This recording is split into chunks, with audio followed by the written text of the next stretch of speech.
Hi everyone, in front of me I've got Moto G45 and let me share with you how to change the system language on this device.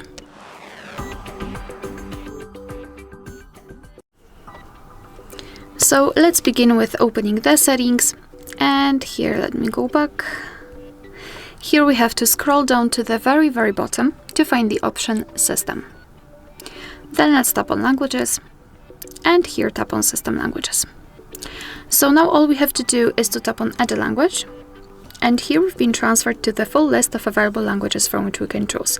So all you have to do is to find your language and then tap on it. Let me choose something, maybe Turkish. Just tap on it and choose the region. And as you can see, my language has been immediately applied to this list.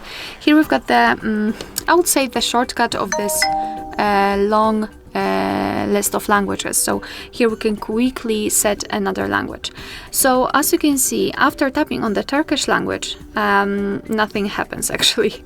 So all we have to do in order to actually set this language as a default one, we have to tap on it and hold it and then drag it to the first position and release your finger.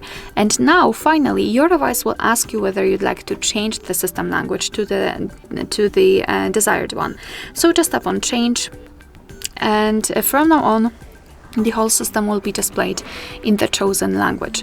Let me show it to you again. Tap on it and hold it and then drag it to the first position. Tap on Change, I believe, and we've got English applied. And now in order to remove the languages from this list, we have to tap on, we have to tap on the three dots icon in the right upper corner and tap on Remove. Now let's mark the languages which you wish to delete and tap on the trash bin icon. Tap on Remove and we've got only one language applied. Alright, so that will be all. Thank you so much for watching. Please hit the subscribe button and leave the thumbs up.